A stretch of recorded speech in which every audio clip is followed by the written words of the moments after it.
What is good, everyone? Welcome to the PWD channel where we discuss professional wrestling. In today's video, I am talking about the April 7th, 2023 episode of Friday Night SmackDown. This was a very good episode of SmackDown from start to finish. I pretty much enjoyed the whole thing, which was kind of surprising coming off of last week's news, or just the news that has been floating around lately that Vince McMahon is fully back in charge. I was worried for WWE. Not just Raw, not just SmackDown, but just in general, the whole entire thing. Superstars saying they're planning on leaving now. Some superstars not going to sign their contract anymore, such as Drew McIntyre. A lot of different things going on with Vince returning. A lot of superstars unhappy. I was worried for tonight's show, but this show showed that, hey, maybe we're not doomed. I don't know. Kind of depends. Apparently, this show, Vince didn't have... First off, he wasn't even there to begin with. And second, apparently, he didn't really have his hands on the show pretty much at all. Apparently, he only made a couple of changes, like very few minor changes before the show actually started. So Vince wasn't really fully controlling the show pretty much at all. I think this was a Triple H show from start to finish, and that showed because it was a really good show. But let's get into the show anyways. Let's talk about Triple H. I don't know if I want to start this episode off talking about the Bloodline or Triple H, but I'll start off with Triple H because his announcement was being teased for the last couple of days. They announced on Twitter that he had a big announcement or not a big announcement, just he wanted to address the WWE Universe kicking off tonight's show. He ended up waiting until the second hour. I thought he was going to start the show off, but he ended up coming out in the second hour, and his announcement basically was that the draft is coming back. So the WWE draft is returning. He said it's returning soon, and it's going to be a huge one. And he mentioned every superstar in WWE will be eligible for this draft, and it's going to completely change the game. So that's exciting. Seeing the draft post-WrestleMania, really good. We're going to get some fresh rosters, fresh challengers for everybody, and I'm really excited to see what happens in this draft. I'm excited to see who comes up from NXT, who's going to move from Raw to SmackDown, all that good stuff. I am very excited. I don't know how long AJ Styles has been out, but I hope we do see him in the draft in some sort of way because I'm really ready to see AJ Styles back. I know he broke his ankle. I don't know how long it's been, and I don't know when he's supposed to recover, but I just want to see AJ Styles. I honestly miss AJ Styles, to be honest. But that was pretty much Triple H's big announcement. I think everyone expected something different. I think we expected maybe perhaps him talking about Vince or something like that, but let's be honest, that was probably never going to happen. Maybe he was going to give another speech saying WWE's in good hands. I don't know. I didn't know really fully what to expect, but what we got was interesting. It was interesting. Again, I expected something different, but I'm still happy. I'm going to be hyped for the draft, and I can't wait to cover those two episodes. Can't wait to see who debuts where, who goes where, what happens, who's coming up from NXT, all that good stuff. So that happened as well. And then another thing that happened on the show that was a pretty big key moment was Jey Uso kind of teasing. There was multiple things teased. There was Paul Heyman and Solo kind of teasing them turning on Jey Uso. We had Jey Uso teasing turning on Solo Sikoa. There was a lot of teasing. I think we know where we're going for the SummerSlam match. I think we're going towards Jey Uso versus Roman Reigns. Could be wrong about that, but just with tonight's show, I just have a feeling that's where we're going. And hey, I'm here for that match. I am totally here for that match. But let's talk about the match in general anyway. So the show kicked off. There was a Bloodline backstage segment. Roman actually told... Jey Uso came up to Paul Heyman and Solo Sikoa. He was like, hey, y'all seen my brother Jimmy? I haven't seen him at all tonight. I don't know where he's at. He asks Paul. He asks Solo. Solo ignores him. And then Paul's like, Roman actually told Jimmy to stay home today. He told Jimmy to stay home so that you can handle Sami Zayn on your own, because the main event match was Jey Uso versus Sami Zayn. He's like, Jey is supposed to stay home because the Tribal Chief wants to see you defeat Sami Zayn on your own and take care of the Sami Zayn problem that's been going on for far too long now. And then after that, Jey Uso's like, okay. And he looks really disappointed and kind of like at disbelief that they didn't tell him that beforehand, but he walks away. And after that, the camera's still focused on Paul and Solo. Paul goes up to Solo's ear and he's kind of like,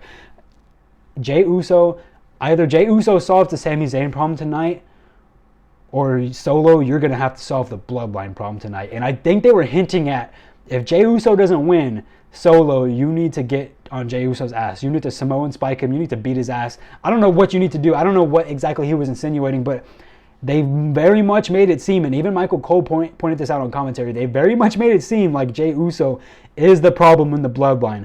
It looks like Roman Reigns is having his doubts towards the Usos after their loss at WrestleMania. So that was pretty interesting. That was what happened early on in the show.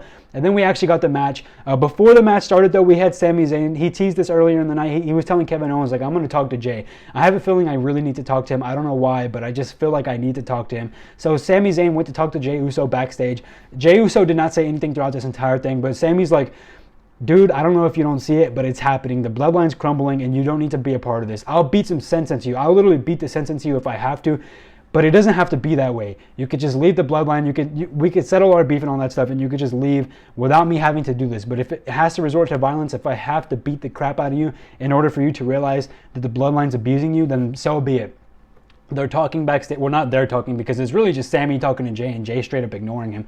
They're talking backstage, and then I don't know where you hear like pipes fall in the background. Sami Zayn runs, Jey Uso runs after him, and it turns out that Solo Sikoa beat Kevin Owens' ass backstage. Kevin Owens is injured, his knees hurt, and that's pretty much it. Jey Uso didn't do anything. Solo walked off. Sammy is just checking on Kevin.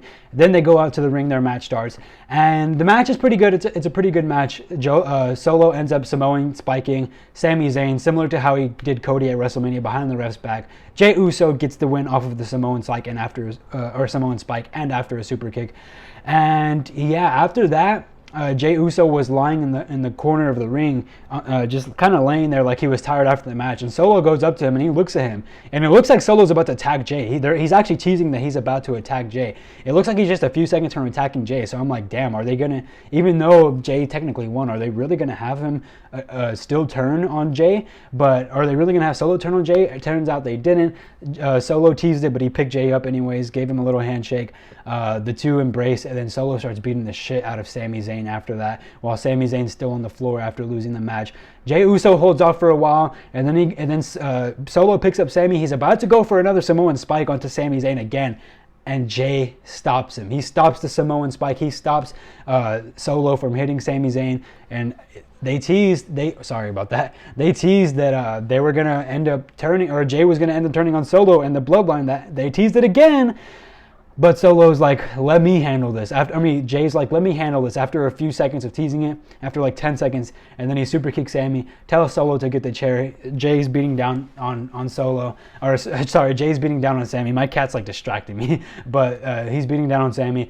And then out of nowhere, they're both beating down on Sammy. Out of nowhere, Matt Riddle comes out for the save. Matt Riddle, who of course was taken out by Solo Sikoa just a few months ago, comes out for the save, and it looks like we're going to get some Matt Riddle versus Bloodline feud going on again after what happened to him last time he was in WWE. We haven't seen him in a while, besides for Monday Night Raw, or aside from Monday Night Raw. We haven't seen him in a while, but that's pretty much what happened with all the Bloodline stuff. Some pretty good updates. It was a really nice segment between those two, between the whole Bloodline and Sami Zayn segment. It was a really good, nice little segment tonight.